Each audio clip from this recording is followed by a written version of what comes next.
Enquanto a gente está discutindo toda essa espuma, a gente não está endereçando o real problema, o que os Estados Unidos querem com o Brasil. Os Estados Unidos precisam dos minerais críticos e das terras raras que estão na América Latina. Ele usa, obviamente, as armas que tem para discutir isso. Uma delas é a tarifa. A suposta qualidade ela é subjetiva. Nós tínhamos empresas aqui no estado que vendiam mais de 100 contêineres por mês só de um granito. Hoje não mais.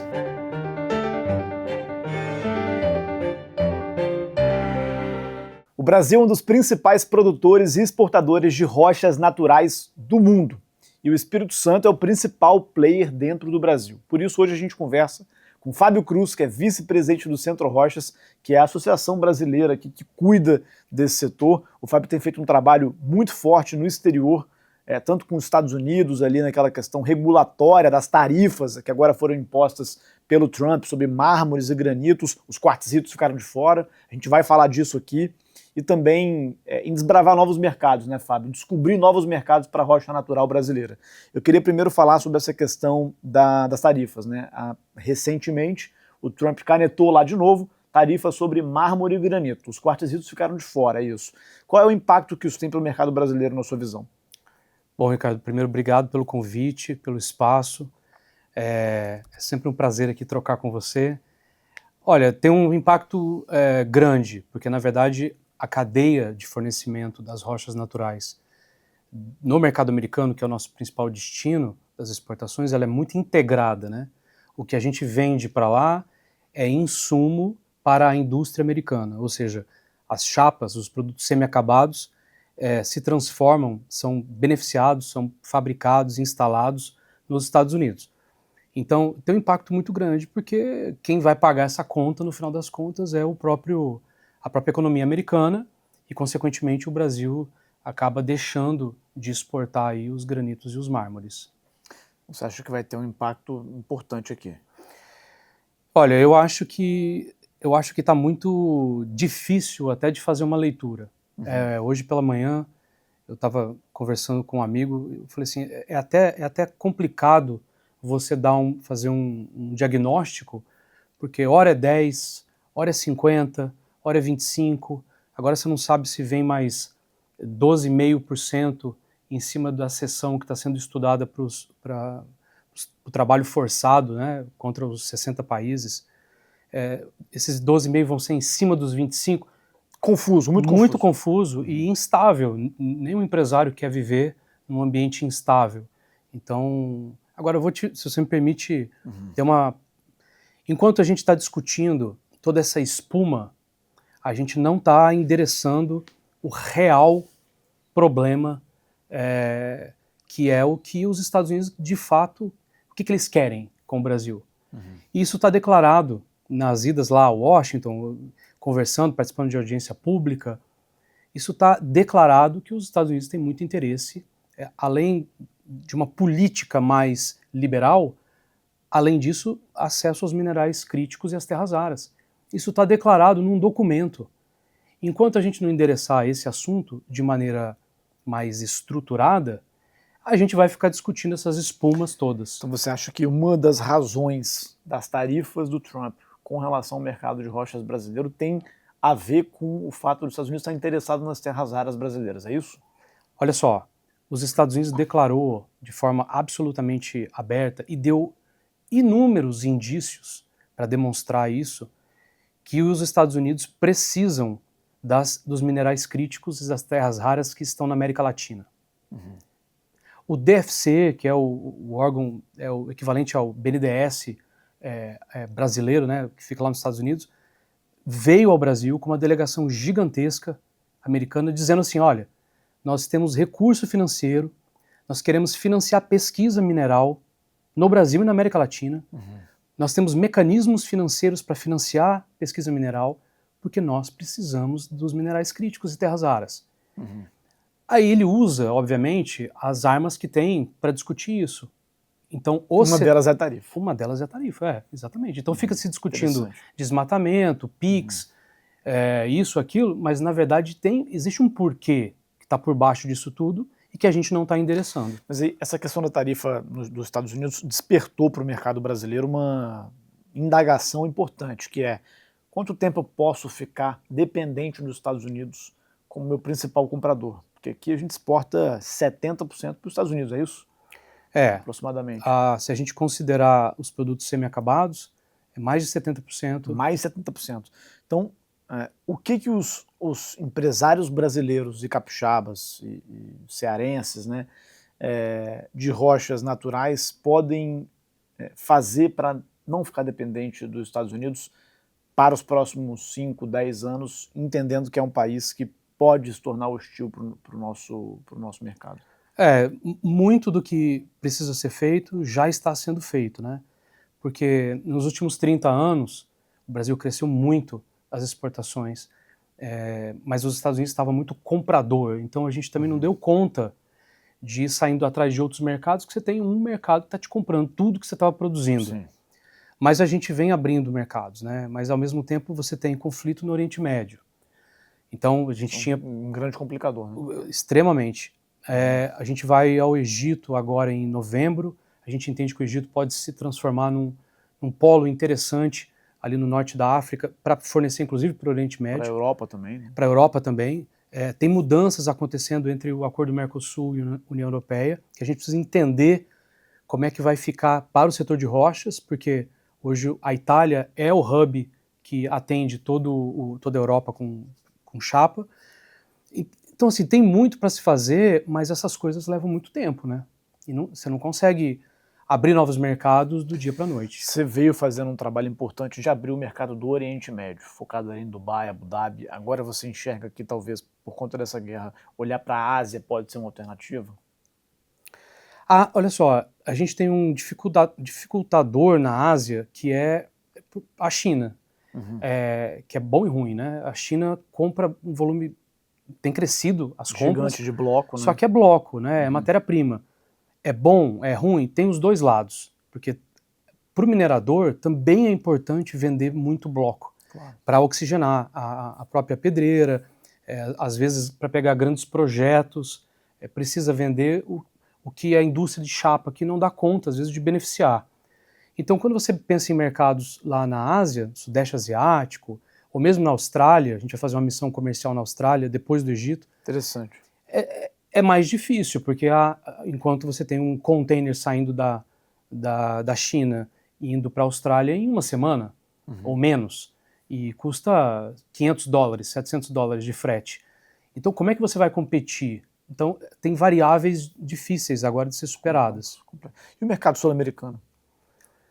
O mercado sul-americano compra pouco, né? Você não tem economias que compram bastante, tem uma diferença aí de espessura. São economias pequenas, via de regra, né? São. Chile, Argentina, são economias pequenas. Na América Latina tem o México, que é um mercado que a gente olha com bons olhos, mas é porque nada se compara aos Estados Unidos. Claro. Então, dado que nada se compara aos Estados Unidos, como que a gente melhora a relação Brasil-Estados Unidos? Como que a gente aprofunda mais a conexão do mercado de rochas brasileiro com o mercado americano? Mercado de construção civil americano, né? Porque a maior parte do fornecimento de rochas daqui para lá é para fazer countertops, para fazer bancadas de cozinha e como que a gente aprofunda essa relação com a construção civil americana? Eu sei que você tem feito algumas iniciativas nesse sentido, né?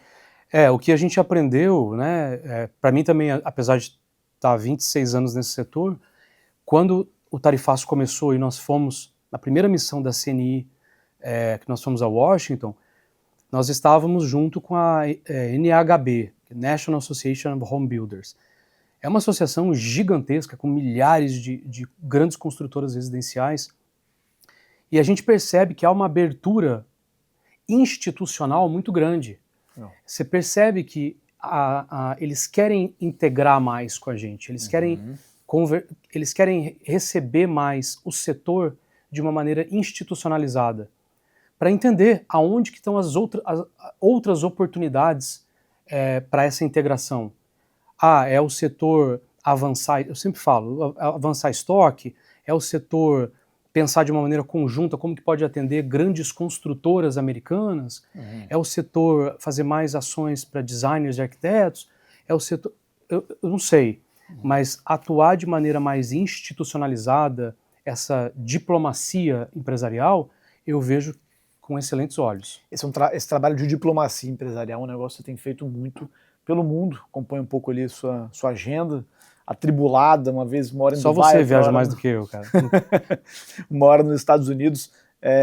No que consiste essa diplomacia empresarial para o mercado de rochas? Como é que você faz a abertura de um mercado para o segmento de rochas, ou mesmo a expansão, o aprofundamento do relacionamento com um determinado mercado que já existe relação? Eu vou dar o exemplo da Arábia Saudita, né? Nós fomos para lá uma primeira vez, conhecemos um embaixador, Paulo Shoa, que inclusive abriu a casa dele, fizemos um evento na residência do embaixador brasileiro, contratamos alguém para regimentar construtoras, arquitetos, designers, associações, fizemos uma apresentação sobre o setor brasileiro. Depois disso você volta numa feira, você visita essas pessoas de novo, você saiu na mídia, ou seja, o nível de awareness, né, o quanto que aquelas pessoas conhecem a respeito do setor começa a aumentar. Interessante. E eu até escrevi semana passada sobre isso, né, tem a ver com a confiança, né? No final das contas, todo mundo quer fazer negócio com quem confia. Se ele nunca ouviu falar sobre o Brasil, quem são os empresários, quais materiais, e de repente tem uma associação indo, estava fazendo um evento na embaixada, foi a uma feira, o seu nível de confiança, o gap de confiança ele diminui. Porque você só compra de quem você conhece e de quem você confia, né? Com certeza. Então o trabalho da diplomacia empresarial é criar conhecimento, awareness, reconhecimento e confiança em torno dos mármores, do granito, dos quartzos brasileiros, é isso? É assim que eu entendo, pelo menos, tá? Interessante. Não que eu seja lá um grande expert, porque do ano passado para cá todos nós tivemos que ser obrigados a fazer diplomacia empresarial. Mas é um mundo que você não vai para vender nada. E a diplomacia é conversar, né? É explicar o setor e entender o do outro de uma maneira mais ampla, holística e ao mesmo tempo sistêmica. Como é que as cadeias elas estão interligadas? E aí você volta com muitos inputs também. Olha, eu estou vendo que lá tem uma dor daqueles empresários, como é que a gente aqui cria valor e faz uma proposta de valor melhor para aquele mercado? Você começa a entender melhor o lado da oferta, né? Claro. E aí, o lado da demanda. Da demanda, exatamente. E aí você molda a oferta para que a demanda seja cada vez mais justa com relação àquilo que o cliente está pedindo. Fábio, mês de junho agora foi o mês de recorde de exportação de pedra natural aqui pelo Brasil, pelo Espírito Santo. Por quê? Olha só, claro que a gente está vivendo um histórico de crescimento das exportações, principalmente por conta dos quartzitos, né? Se você olhar o histórico dos últimos 15 anos, é importante dizer isso, Ricardo, porque às vezes a gente tem uma percepção equivocada das coisas. É óbvio que a gente vem crescendo as exportações, isso é bom, é maravilhoso. Mas se você olhar o volume exportado nos últimos 10, 15 anos, ele caiu. Interessante. E ele caiu muito. O preço médio que subiu. O preço médio que subiu. Aí isso compensa no valor, é isso? Isso aí, exatamente. Mas se você olhar em toneladas, se olhar em número de containers, ele caiu. Por quê? Então, porque a gente nós não somos competitivos o suficiente, por exemplo, nos granitos e nos mármores. Nos materiais de volume, que é onde nós deveríamos ter conseguido receita incremental, nós perdemos. Que bom que a gente hoje tem o quartzito. O nosso foco hoje são os quartzitos, são materiais de maior valor agregado e com preço médio maior, seria isso? Exatamente. Aí, para citar os quartzitos mais famosos aí, tem o Taj Mahal lá, que é aquele branco hoje mais demandado, né? Taj Mahal Perla Venata, que é um branco similar. Aí você tem os especiais, cada pedreira tem o seu especial, aqui o Louis Blue, tem o Avocatus, tem o Vitória Regia lá da Brasigran. Então cada um tem o seu, tem a sua pedreira do seu material especial, super exótico, semi-precious, como alguns falam. E aí esses materiais são materiais de maior valor agregado, é isso? Esses materiais, obviamente, que têm um custo também de produção Claro. muito mais alto. Só para a pessoa assim, entender, um material como esse, numa mesa de 8 lugares, um tampo de mesa de 8 lugares, um material básico versus um material exótico ou super exótico, mais ou menos. Não, a diferença assim, depende de uma infinidade de coisas. Porque veja, mesmo o mesmo produto, esse material maravilhoso aqui, se eu pegar no mesmo bloco, pode ser que algumas chapas sejam vendidas a um preço, outras a outro, porque a suposta qualidade ela é subjetiva. Ela está ligada muitas vezes ao gosto do país, tem a moda, então ela não é tão simples de você analisar ou precificar, né, muitas vezes inclusive o estoque. Aí só complementando, então veja, sim, a gente vem batendo recordes, mas nós podíamos estar muito, muito lá na frente. Nós tínhamos empresas aqui no estado que vendiam mais de 100 containers por mês só de um granito. Um granito. Hoje não mais. Isso é bom ou ruim? Mas agora o mix tem um valor maior. De um granito, por exemplo, um preto São Gabriel, é isso? Um granito básico, que né? Básico que tinha muita saída e que o mercado lá fora parou de demandar, isso? Na verdade, o mercado não parou de demandar. O que o Brasil deixou de ser é competitivo. Entendi. Neste material. Entendi. Porque num material barato, onde eu tenho competição com China, com Índia, eu tenho um custo logístico alto, eu agora não consigo mais atender esse material em grandes projetos. Então, você está falando, é bem interessante uma pausa aqui, porque isso vale reforçar. Você está dizendo que o Brasil não se tornou competitivo os materiais de menor valor agregado. Exatamente. Por isso a nossa indústria começou a se organizar para ser uma fornecedora de materiais mais exóticos, super exóticos, semi-preciosos, materiais de maior valor agregado, que a diversidade geológica brasileira nos traz esse tipo de material.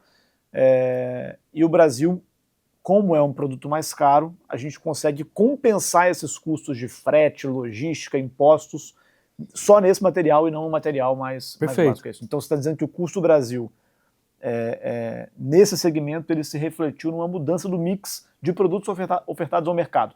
O mercado parou de ofertar produtos básicos e passou a ofertar produtos mais trabalhados, mais exóticos, mais raros, porque esses produtos são mais caros, é isso? Perfeito. Então vamos dar um exemplo. Eu sempre dou esse exemplo das grandes construtoras residenciais americanas, porque é um trabalho, né, que eu por 12 anos eu só fiz esse nicho, esse segmento de mercado. Uma construtora que faz 80 mil cozinhas, 80 mil casas por ano. Se você é um volume gigantesco de casas, né? É um tipo de empresa que não tem em outros lugares do mundo. Se você for nessas casas todas, que são casas de classe média baixa, os padrões americanos, só tem granito básico. Ou quartzo, também de baixo. Que é o artificial. Que é o artificial, mais baixo. Onde é que estão os granitos brasileiros e capixabas que estavam nesse segmento? Então o que eu sinto não é que a demanda não deixou de existir.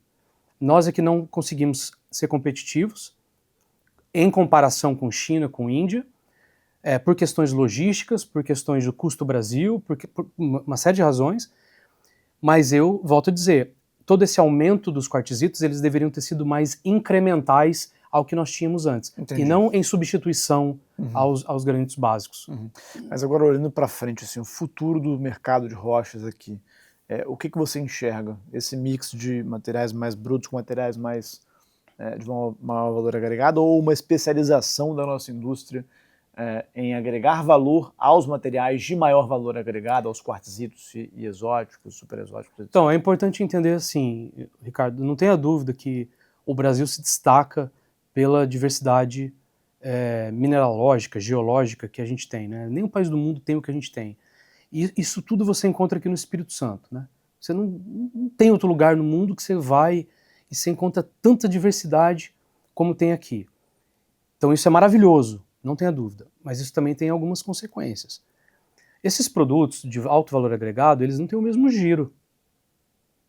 Consequentemente, você tem um estoque muito maior. Consequentemente, a necessidade de capital de giro também é maior. e as empresas estão se preparando para isso, Interessante. é uma reflexão que a gente tem que fazer. Porque você produz esses materiais, a moda hoje é uma coisa, amanhã é outra. E aí aquilo que não vendeu? A gente tem que pensar sobre isso. Por isso que é importante a diversificação de mercados, porque talvez não venda na Califórnia, mas venda na Carolina do Sul, talvez venda na Austrália, talvez venda no Canadá, talvez venda na Colômbia, talvez venda no México com prejuízo. Mas o importante é girar o estoque. Uhum. Então é uma visão que às vezes eu procuro passar para os empresários, que o setor de rochas às vezes não olha para o valor dos negócios por geração de caixa. E essa é uma preocupação que eu sempre tive. A gente precisa entender o quanto que eu estou acumulando de estoque. Porque se você não estiver gerando caixa, quanto que teu negócio vale? De fato, é algo que a gente tem que conversar mais, eu acho. Essa questão de fluxo de caixa no segmento, né? Agora, olhando para frente, o que a gente pode fazer para apoiar o setor nessa jornada de conseguir exportar mais volume? Eu acho que falta um pouco. Eu sempre falo que cultura a gente não muda, né? O que a gente muda são pequenas atitudes todos os dias que resultam numa mudança cultural. Porque o mindset, o pensamento de grandes projetos, quando você sai desse segmento de cozinha e banheiro e vai para de grandes projetos, a conversa e o processo ele é totalmente diferente. E aí a gente tem que pensar um pouco em ter mais essa mentalidade de médio e longo prazo. Quando eu converso com uma construtora ou com um arquiteto que eventualmente vai comprar só a chapa do Brasil, como é o caso do Burj Khalifa, que acabou de fazer uma reforma em 4 ou 6 andares, material brasileiro produzido por uma empresa capixaba, as chapas, tá tudo bem e vai ser recortado lá.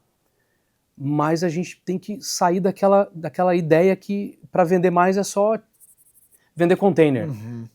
Não é assim que as coisas funcionam. Então, o que você está falando aqui, um dos caminhos para o segmento de rochas é você criar relações mais de longo prazo com grandes empresas de engenharia, de construção, de arquitetura pelo mundo, para que elas considerem a nossa pedra nos grandes projetos delas. Aeroporto, grandes prédios como o Burj Khalifa, que você citou, grandes hotéis, grandes edifícios corporativos, como a gente viu agora em Nova York e Manhattan. A entrada do prédio novo do JP Morgan é um granito aqui da Guidoni, se não me engano. Ornamental Guidoni. Quer dizer... Maravilhoso ficou o projeto. Ficou incrível, passei ali na frente. Hoje é o principal prédio corporativo de Nova York com o granito capixaba. Então, você está me dizendo que é essa relação que precisa ser melhor azeitada olhando para longo prazo, é isso? Eu vou te falar com toda certeza. Se você traz um grande construtor, ou uma construtora residencial, ou um grande arquiteto que faz grandes projetos, ou mesmo, como foi o caso do piso do aeroporto de Dubai, Legal. O cara não escolhe a pedra somente pelo critério de beleza. Você tem que ter confiabilidade de entrega. E quando você vem para cá e você vê que existe mentalidade, cultura, capacidade de fornecimento, capacidade mineralógica, né? Ou seja, existe a jazida, ela é consistente suficientemente para aquele tamanho de projeto. Ele tem que alinhar todas essas variáveis para determinar aquele material. Essa é a mentalidade que a gente tem que ter, e não simplesmente se o material é bonito ou feio. Então, a gente sai de um mundo que os Estados Unidos nos deixou mal acostumados, porque coloca as amostras na mesa, esse aqui é bonito, esse aqui é feio, esse aqui eu quero um container, esse aqui eu quero 2 cavaletes. Não, o mercado no Oriente Médio, por exemplo, é totalmente diferente. São 2 anos conversando. Um mercado muito mais relacional. Muito mais relacional. E nós temos o que é necessário para desenvolver essa confiança. A gente só tem que praticar isso com mais intensidade. Legal.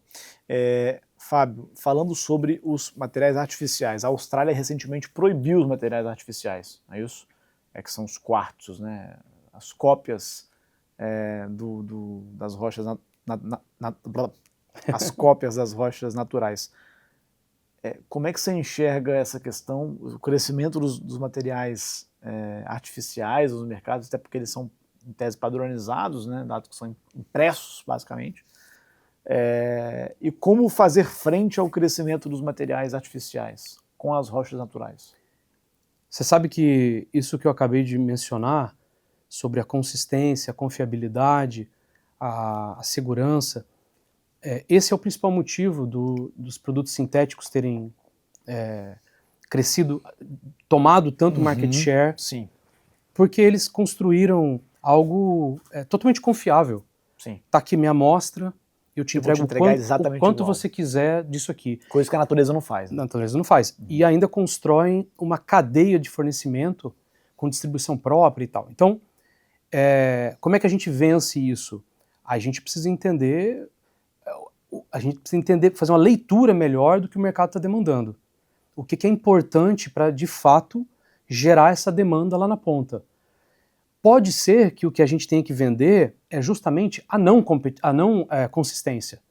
É justamente, o que eu venho fazendo ultimamente, é a geodiversidade.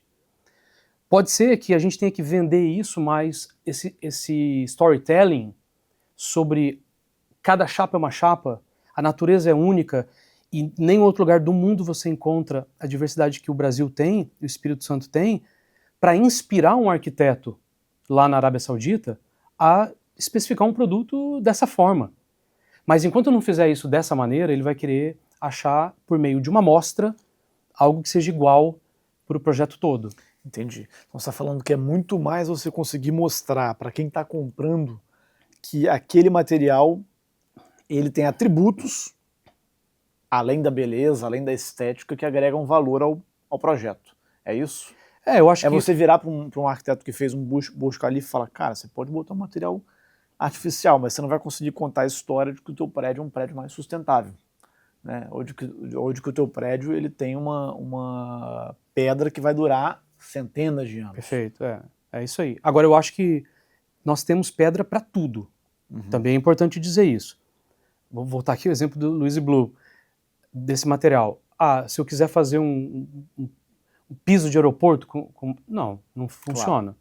Claro. Não só pela cor, mas é porque é um material que é quase um garimpo, limitado, né? É muito limitado.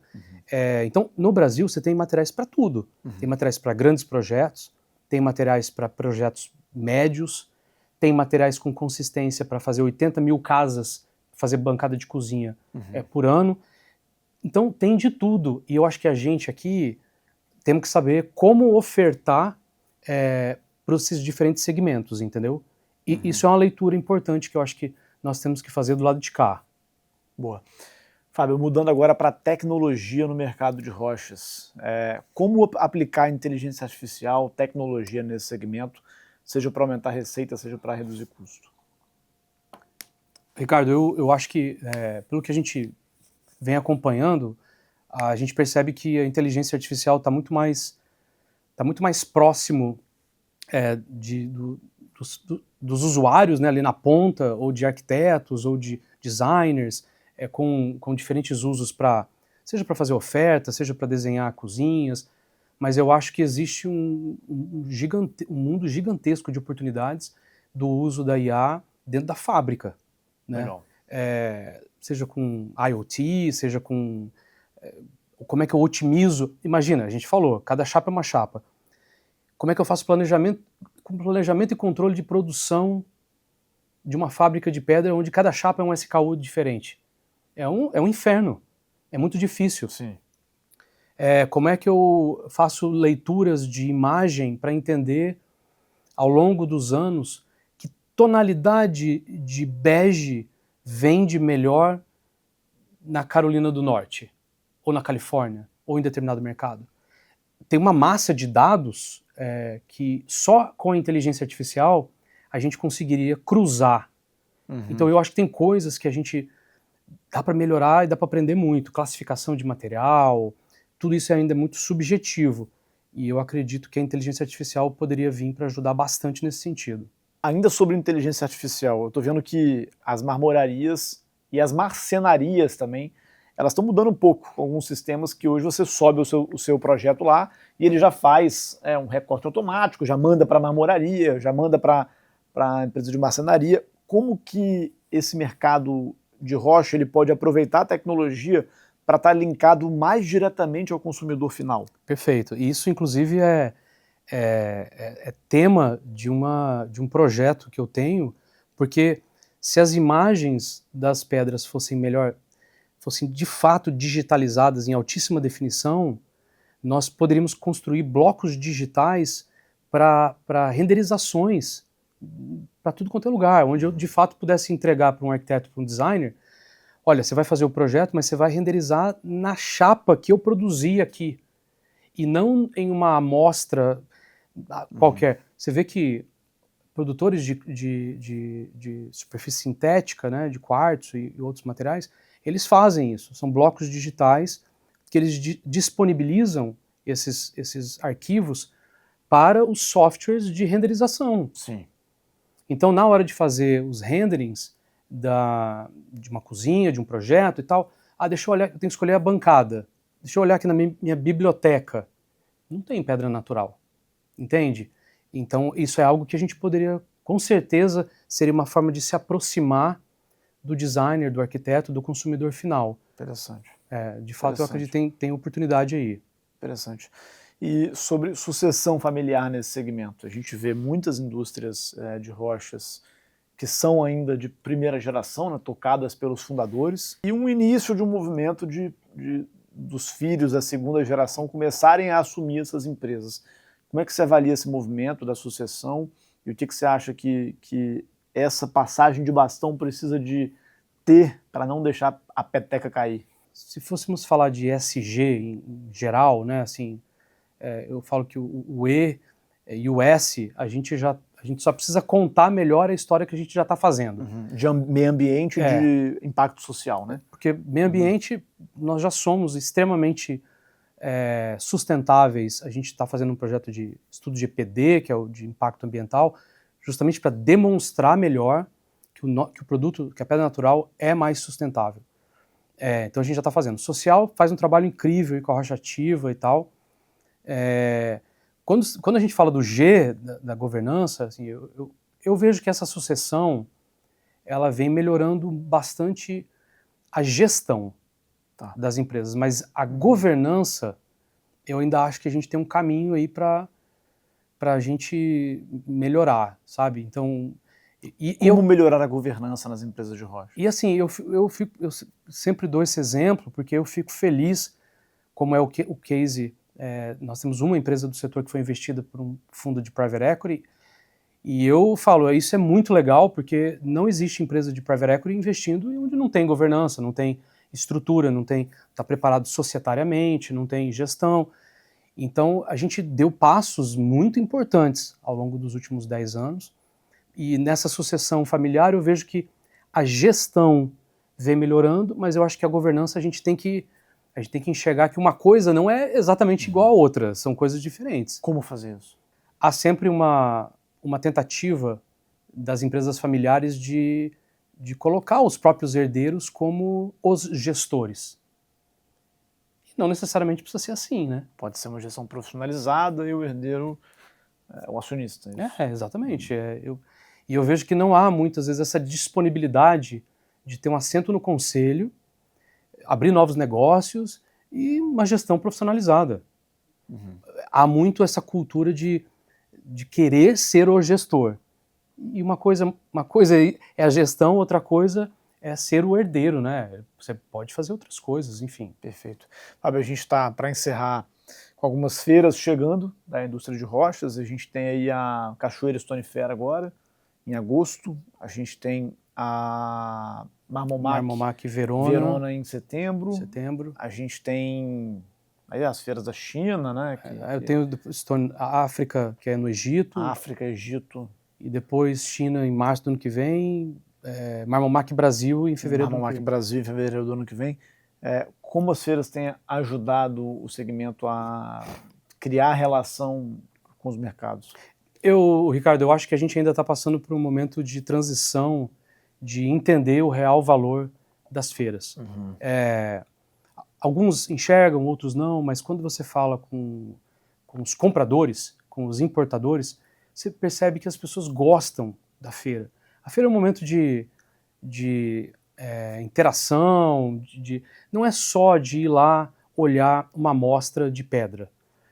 E aí, pro lado de cá, eu percebo que nós precisamos enxergar a feira como uma plataforma de se posicionar como marca, de fato, de uma maneira consistente. Não assim, o que eu faço o ano que vem, né? Como é que eu me posiciono e com quem eu vou me comunicar nos próximos 5 anos? E eu vou usar essa plataforma para fazer isso. Como é que eu gero conteúdo aqui dentro, crio relacionamentos? Qual é o comunicado que eu quero passar como empresa, não só para quem me compra, mas quem compra de quem me compra nesse evento? A feira precisa, a gente tem que passar para essa fase, eu vejo, sabe? Legal. Enfim. Legal. Fábio, alguma consideração final? Não, só te agradecer mais uma vez pelo espaço, como sempre. Prazer enorme pela te ter parceria. aqui, é sempre um prazer estar aqui. Vamos com tudo. Valeu e obrigado a você também que assistiu a gente até aqui. Obrigado.